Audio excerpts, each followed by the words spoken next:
Hello, English learners, and welcome back to Podcast English Learning for our 44th episode. Happy Friday, everyone. I'm Alex. And I'm Aurora. For today's very nostalgic lesson, we recommend using headphones. It will help you immerse yourself in the stories and memories we're about to share. As always, our lessons were audio first, so you can just relax and listen. Today, we are exploring a beautiful and deeply human topic, how to talk about memories in the past. Sharing memories is how we share our life stories. It's how we connect with friends and family on a deeper level. That's so true. Being able to reminisce, to talk about your childhood, or to share a fond memory in English requires a special kind of vocabulary.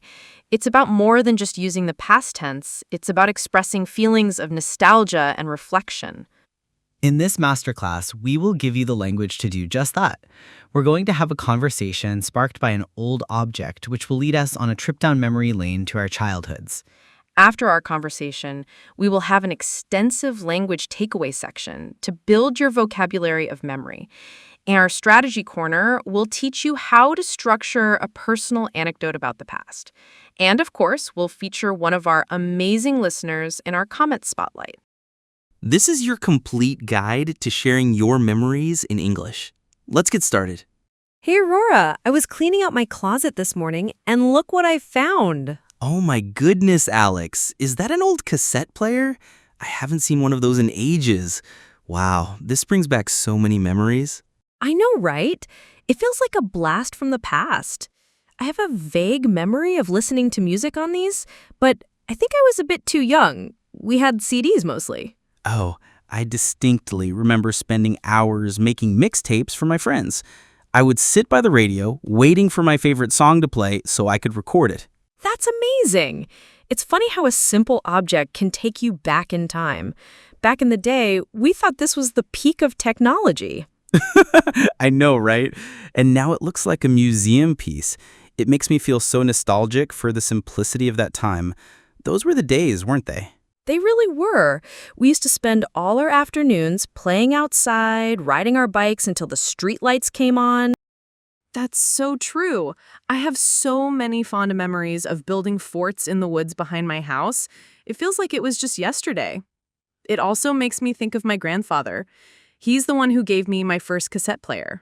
Really? Yes. Thinking about it is a bit bittersweet. It's a happy memory of the gift, but it also makes me miss him. He was such a kind man. That sounds like a beautiful, bittersweet memory. It's funny how memories are a mix of happiness and sadness sometimes. They are. But it's wonderful to look back and appreciate those moments. This little keepsake has really made me reflect on a lot today. And we're back. That was a lovely trip down memory lane. It was. And now it's time for our comment spotlight. This week, we're giving a shout out to a listener named Grammar Geek who left a comment on our video about conditional sentences. They wrote, "This was the clearest explanation of the 4 conditionals I have ever seen. I finally understand the difference between the second and third conditional. Thank you." Grammar Geek, thank you for your wonderful comment. Conditionals are a really tough topic, and we are so happy that our explanation was clear and helpful for you. That is our #1 goal, so your comment means a lot to us. Now let's break down all the key language from our dialogue about memories. It's time for the language takeaway. Let's start with some key nouns. A memory is something you remember from the past. The feeling of pleasure and also slight sadness when you think about things that happened in the past is called nostalgia. An object that helps you remember a person, place, or event is a souvenir or a keepsake. Now let's look at types of memory. A memory that is very clear and detailed is a vivid memory. A memory that is unclear is a vague memory. A happy memory is a fond memory.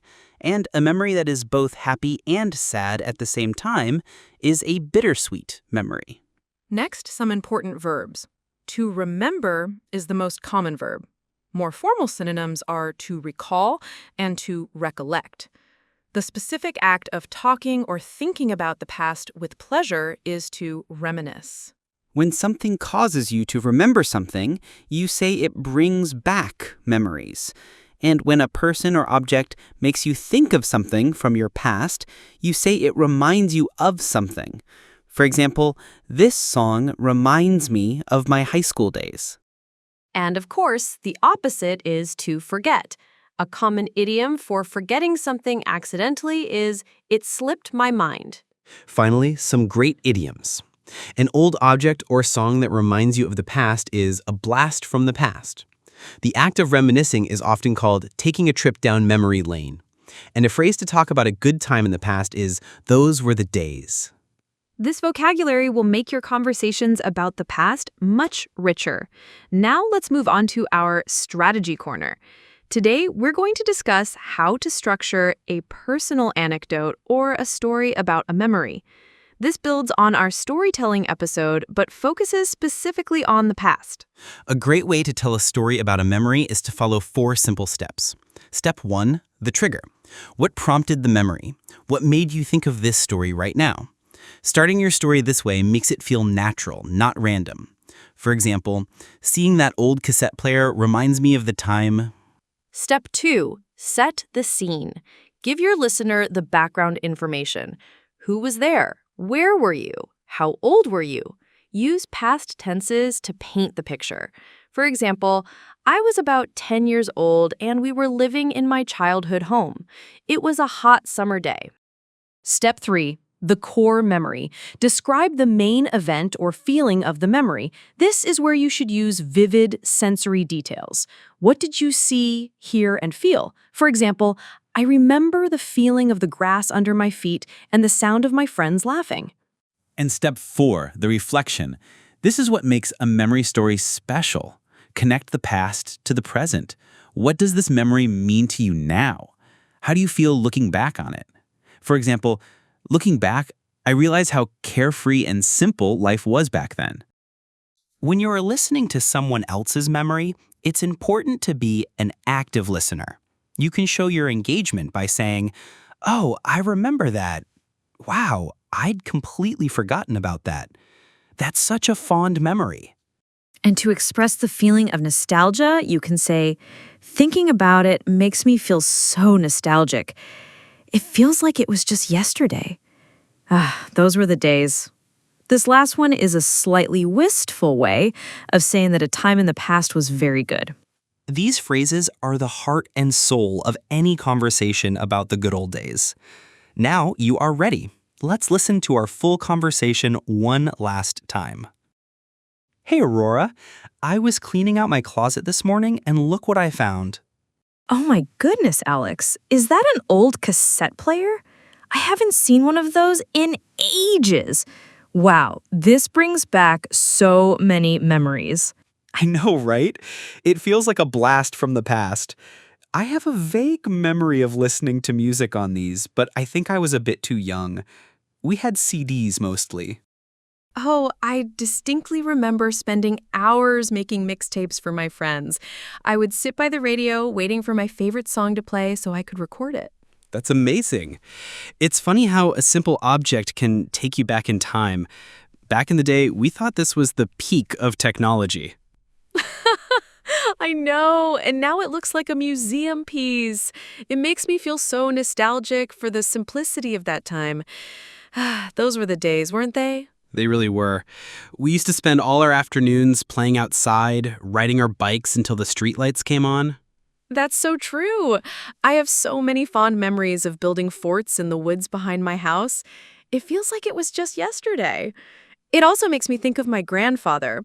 He's the one who gave me my first cassette player. Really? Yes, thinking about it is a bit bittersweet.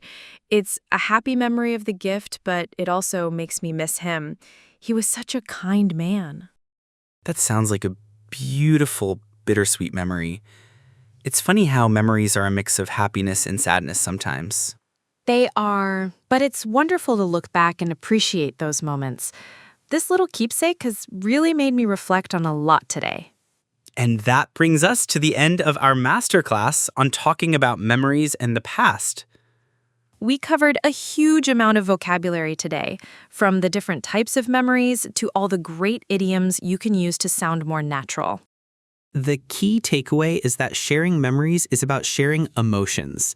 Don't just state the facts of what happened. Try to share how you felt then and how you feel looking back on it now. This is what connects us to other people. Now for your homework. We want you to take a trip down your own memory lane.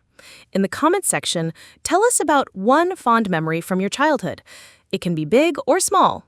Try to use one of the new phrases you learned today. We would absolutely love to read your memories. If you found this lesson helpful, please give it a like and be sure to subscribe to Podcast English Learning for more heartfelt English lessons. Thank you for joining us today. Until next time, goodbye. Bye, everyone.